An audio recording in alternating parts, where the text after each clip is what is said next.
Hi, welcome to another edition of Express Auto. Today we have a brand new car for you. This is not the MG Gloster but the MG Magister, the successor to the Gloster. Bigger car, more space, lot of fine details which we will tell you about and what makes this car the current top boss of the MG family.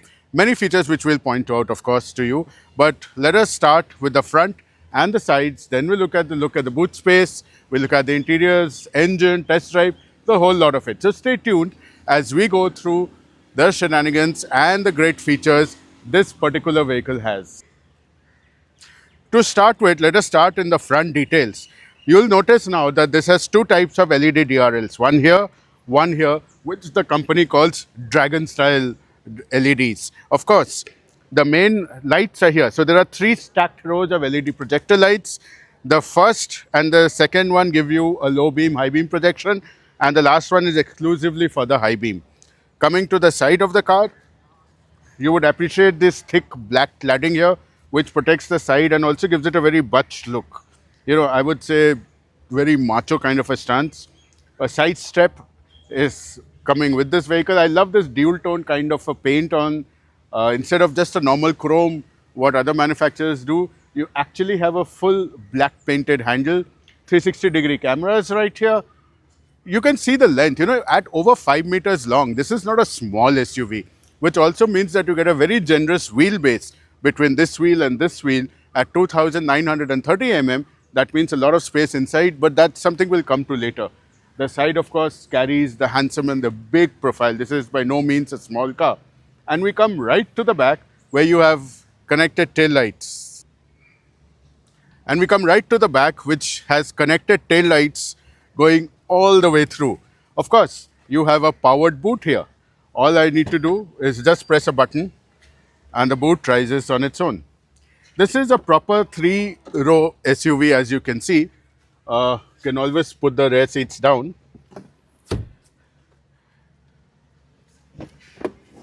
And create over 1,300 liters of space. That's a lot. But even with the rear seats up, for example, if I pull this up, this whole area will give you at least 400 liters plus of space. Now that is a lot of space. Of course, you have your small little storage space here and toolkit.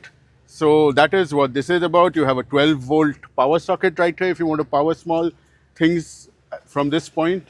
You, of course, have your hooks here besides the power socket and a whole lot of stuff that's going on inside. Again, I can close this simply by pressing a button here and it goes down and locks by itself. It also has something they call a kick function, which you kick out here and the boot can open on its own.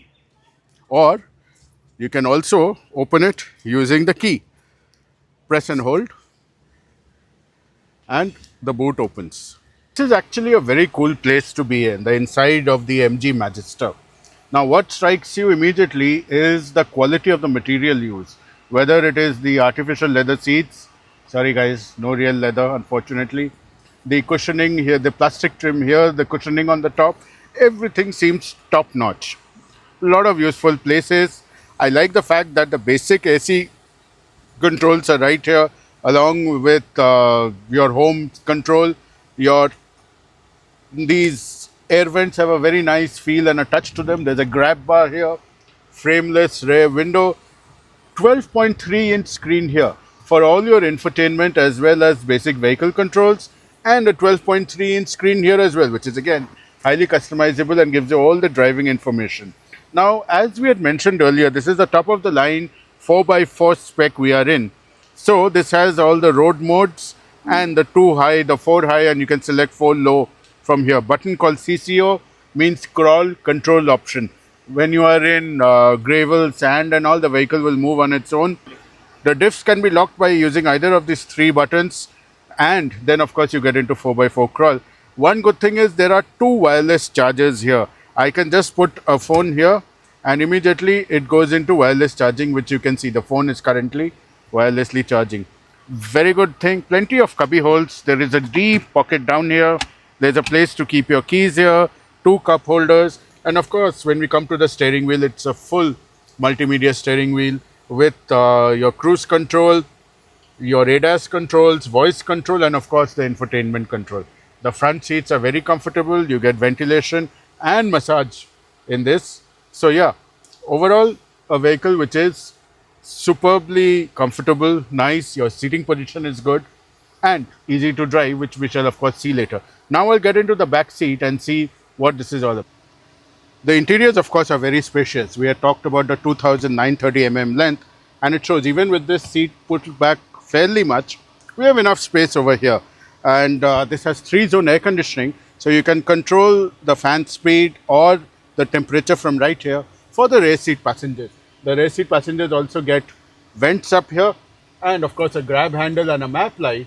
But what is really cool is this. You have a full, not only two USB sockets, you also have a 220 volt socket where you can probably connect your laptop charger or something directly onto this.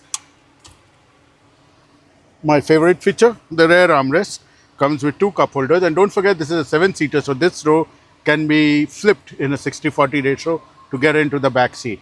Very comfortable place to be. The seats are very nice, and of course the panoramic sunroof comes all the way through. So the main heart of the matter is of course the engine, and in this case two quick tugs of the thing and the boot opens up on hydraulic struts. What you see here is a 2-liter twin turbo engine, two separate turbochargers, mind you, not a variable scroll, nothing else. And it's an old school Butch engine again that has about 220 horsepower and close to I would say about 479 close to the Newton meters of torque, mated to an 8-speed automatic transmission, which is amazing in theory, but how good is it in driving, that we'll see in a bit. But let me tell you that this comes in one 4-wheel drive called Savvy, one normal 2-wheel drive called Savvy, again the fully loaded, and of course the 2-wheel drive only Sharp. What we are driving here is the top of the line 4-wheel drive Savvy Pro, so some of that we'll get to see in a bit. But this is as far as the engine goes. Single engine mated to an 8-speed. So now I'm driving the MG Magister on urban roads. You know, it's a crowded road. We are in the beautiful city of Cochin. The weather is a little balmy, but yes. What impresses me is, in spite of the fact that this is a huge vehicle, 5+ meters in length, as we talked about, it's very nimble and sure-footed. And the 2-liter engine is a little sonorous, if I can put it that way. But yeah, it's great fun in driving it. The 8-speed automatic is absolutely spot on. Occasionally, once or twice, you might find it hunting for a ratio. I mean, you can't help it. It's 8 speeds, right? But overall, it's very smooth. You're barely perceptible of the changes in the car. And hey, this is the sure-footedness, the handling, the 19-inch wheels, everything together does its bit to make sure that the vehicle that you're driving is spot on in all terms of driving characteristics. The view out is very good. Seats are ventilated, as we had spoken. So overall, it feels very comfortable, both for the driver and the other passengers in the car. So this is one big SUV which you just love driving.